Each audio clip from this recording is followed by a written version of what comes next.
Why would anyone dare to say that particles themselves are evolving, and that different kinds of particles are even changing out of sync with each other?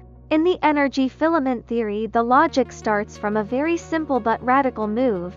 Once vacuum is no longer nothing. Once it becomes an active medium, stable particles cannot stay perfectly frozen forever. They have to very gently retune as the medium changes. Textbooks talk about vacuums as if it were a giant grid of empty cubicles. Most of the universe being pure nothing with a few islands of matter floating inside. But a very hard experiment is already telling us this picture is wrong. When you fire an ultra-powerful laser into vacuum, you can literally knock pairs of particles and antiparticles out of empty space.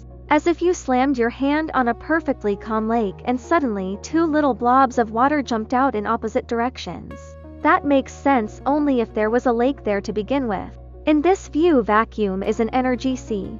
A kind of ultra-fine stretchy cloth that can be pulled tight, crumpled, or twisted into thin filaments. The super laser is just a brutal yank on that cloth, twisting a tiny patch into a knot.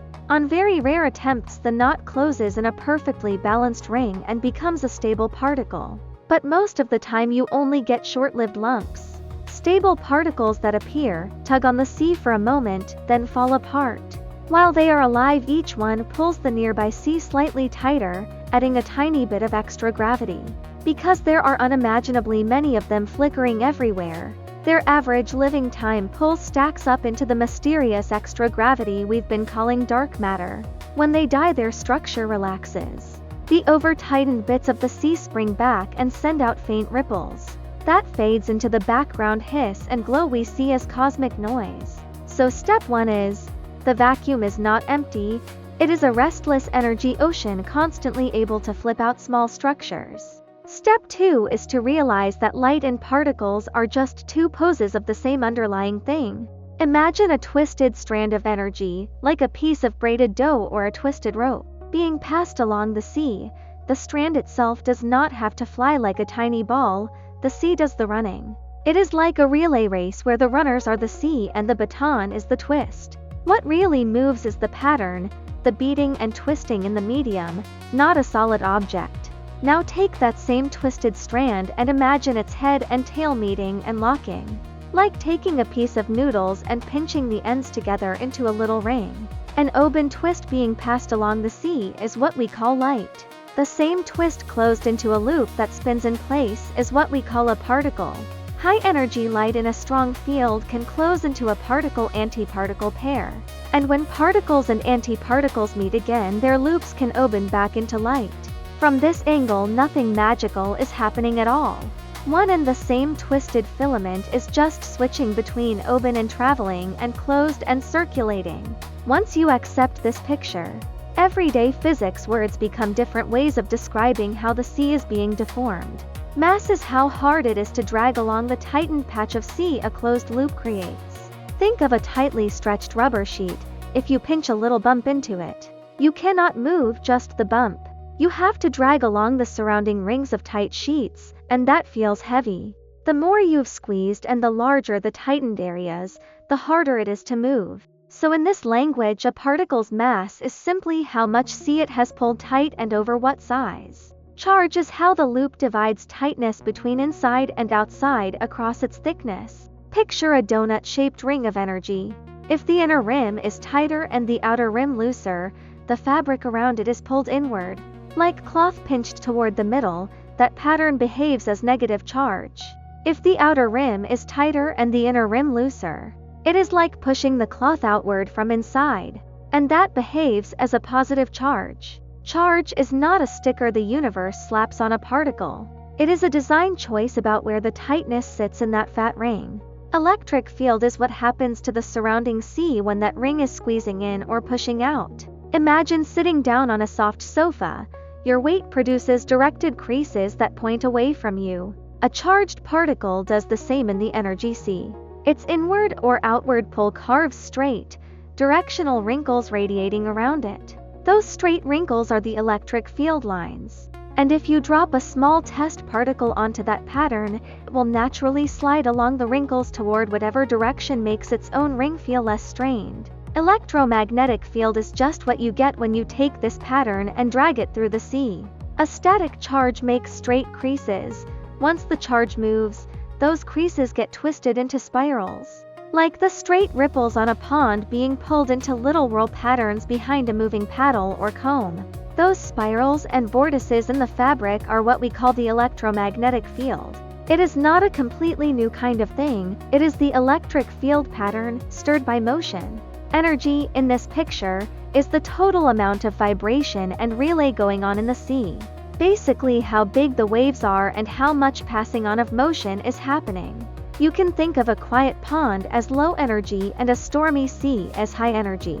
When a grenade explodes, a small region of the sea is violently reshaped into big waves. Those waves overdrive the internal loops of nearby particles, heating them up, shaking apart what used to be tightly locked composite structures. What we see as heat, shock waves and chunks of matter blown apart is just the sea's relay of huge, fast changes in its pattern. All of this brings us to one unifying idea. Force is nothing more than the tendency of things to slide along downhill directions in this fabric. Gravity is a slope from loose regions towards tighter regions, like a heavy ball rolling towards the deepest part of a stretched sheet. Electromagnetic force is a slope from messy, twisted, uncomfortable wrinkles towards smoother, more orderly patterns. In both cases, the common rule is very simple. The system rearranges itself to reduce overall effort. And what we call force is just the visible result of this sliding toward easier configurations. But then a new question appears. If particles are just loops and currents in this sea, why did they not instantly fall apart? Here another picture helps. Think about a hula hoop around your waist. If you stand still, it drops to the floor. But if you keep it spinning, it sits there quite stably. The stability comes from ongoing motion, not from rest. A particle is like that, a closed loop of energy flow that never stops circulating, a tiny permanent whirlpool in the energy sea. This circulation cuts a ring of rotating swirl patterns into the surrounding sea. Those swirls both lock the loop's internal rhythm and provide moving latch points that let it interact with the outside world without coming apart. Atoms and molecules are then like multi-layer hula hoop sets. Inside, the nucleus is a cluster of tightly interlocking loops sharing a strong swirling pattern. Outside, electrons are loops running in organized paths around that core. Each layer has its own rhythm and swirl, like a dance troupe arranged in rings with different steps, yet all coordinated so that the whole pattern stays in dynamic balance and feels solid to us. The last step is the one that leads straight to the prediction of particle evolution. Going back to the early universe, the energy sea then was much denser and tighter. Like a pot of thick soup at a rolling boil, tension extremely high, fluctuations wild. As the universe expanded and cooled, that overall tension level gradually relaxed. You can picture a path that goes from soup to threads to structures. As the sea stretches into filaments and those filaments knit into particles, atoms, stars and galaxies. If the background sea itself is changing its tightness over cosmic time, but particles are just knots and loops in that sea, then a particle that wants to stay stably locked and not keep exactly the same internal settings forever, to remain clicked into the evolving fabric, it has to tweak how tight it is, how fast its loop circulates, how its swirling pattern is laid out. That is the heart of the prediction. Particle properties are not absolutely frozen. They are slowly updating their beat version as the universe's tension map changes. And there is no reason for every species of particles to update by the same amount. Why push this prediction now, instead of waiting quietly?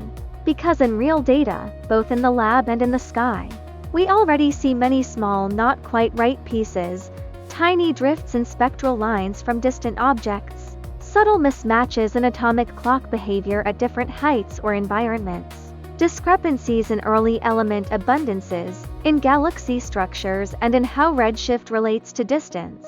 If you insist that particle properties are perfectly fixed, you are forced to treat each of these as an unrelated little problem with its own special patch. You slice one big pattern into a pile of separate anomalies. In the energy sea picture, they are more like different phases of the same underlying story.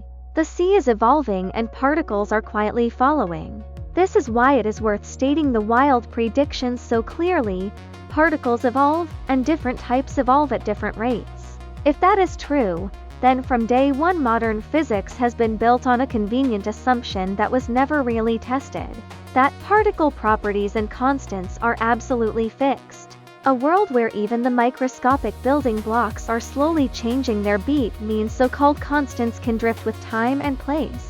And the foundations of physics had to be rewritten from a static worldview to a truly dynamic one. Cosmology would be first in line for revision: Big Bang narratives, expansion stories. Dark matter and dark energy models all lean heavily on the idea that the bricks never change. Once you accept that the media evolves and the bricks evolve with it, the door opens to a very different way of reading the universe. Tap follow, share it on New Physics, Clear Universe.